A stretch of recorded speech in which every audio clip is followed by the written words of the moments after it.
to my world of words. Today we'll talk about Frankenstein, Frankenstein's monster, and who the real monster is. I suppose you already know what Frankenstein is about, but in case you've been living under a rock, I'll start with a small summary of the book, and then I'll try to break down some aspects of it. So let's do this. In a series of letters, Robert Walton, the captain of a ship bound for the North Pole, recounts to his sister back in England the progress of his dangerous mission. It's successful early on, but soon the mission is interrupted by seas full of impassable ice. Trapped, Walton encounters Victor Frankenstein, who has been traveling by a dog-drawn sledge across the ice and is weakened by the cold. Walton takes him aboard ship, helps nurse him back to health, and hears the fantastic tale of the monster that Frankenstein has created. I really don't like calling him a monster, so for the sake of simplicity and for the sake of this video only, I'm going to call him Gabriel. Gabriel the monster. No, doesn't sound right. Anyways, Victor first describes his early life. At the end of a blissful childhood with his cousin Elizabeth and his friend Henry, Victor enters the university. He studies natural philosophy and chemistry. There he is consumed by the desire to find the secrets of life. And after several years of research, he is convinced that he has found it. Okay, so here comes the disgusting part. Victor puts together some old body parts to create a human-like creature. The only difference was that this creature was going to be smarter than humans, faster and stronger and bigger.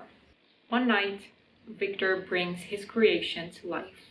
When the creature opens his eyes and Victor looks at this monstrosity, it terrifies him. Well, monstrosity is a harsh word to use. After that, Victor kind of runs away. And he wanders in remorse.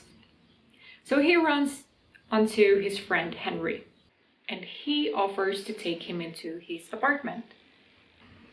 By that time, the creature, whom we now call Gabriel, has left the home, but Victor falls ill. I think it's because of the stress.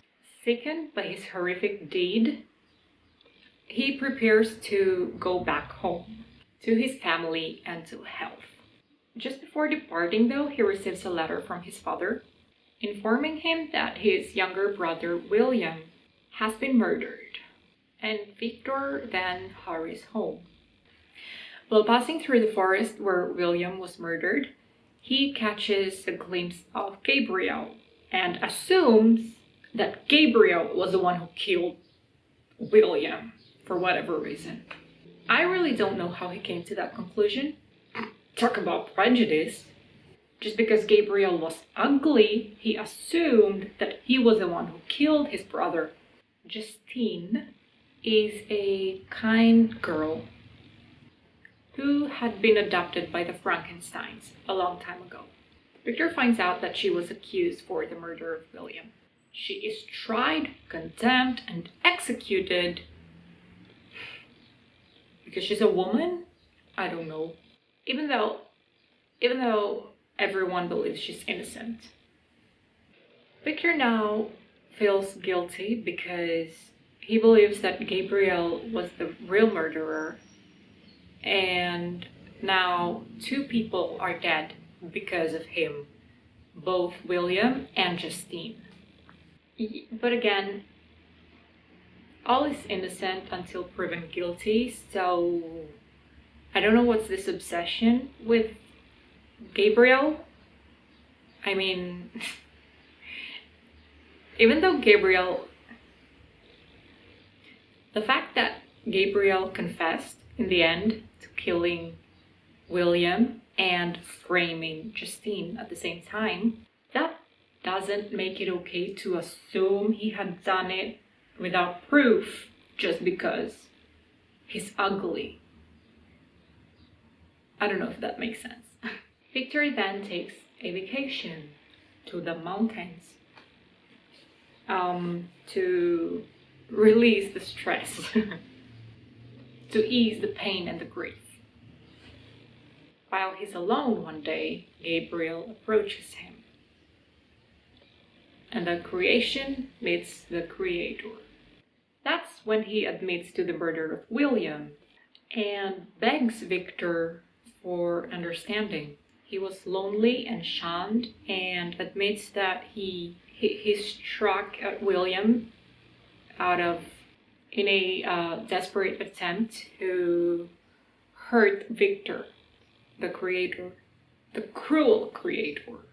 Gabriel begs Victor to create a mate for him, a wife perhaps, a Gabriella, if you will, to serve as his companion in life. But I think he also wanted her to be like monstrously ugly, just like him, so they can understand each other. Gabriel also tells him the story about how mistreated he was by people who came in contact with him across his life. There were these villagers whom he was watching closely, and by observing them, that's how he learned to speak. Because Gabriel was like a baby human. He didn't know how to speak. But we'll get to that later. So Gabriel was observing these villagers. He was stealing food from them to survive, but he was also doing chores secretly to help them as to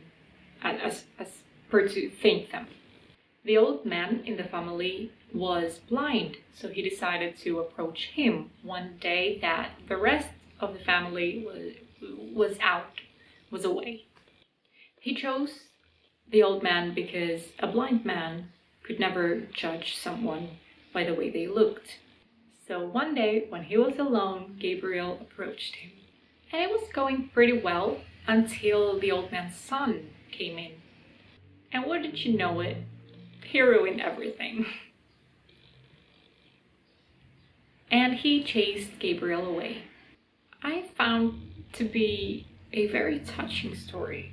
I mean, I felt sad for Gabriel. But Victor, on the other hand, didn't feel anything, and he was horrified at the thought that he could create another human creature as ugly as him but in a female form. However, Gabriel convinces him and Victor starts to work on his new project. I don't know why I'm swaying. So Victor heads to England along with his friend Henry to create a Gabriella, to gather information on how to create a human female person. However, he is reluctant about it. One night, struck by guilt and on whether what he was doing was moral. I mean, did he just now figure it out? Victor glances out the window and sees Gabriel watching him with a frightening grin.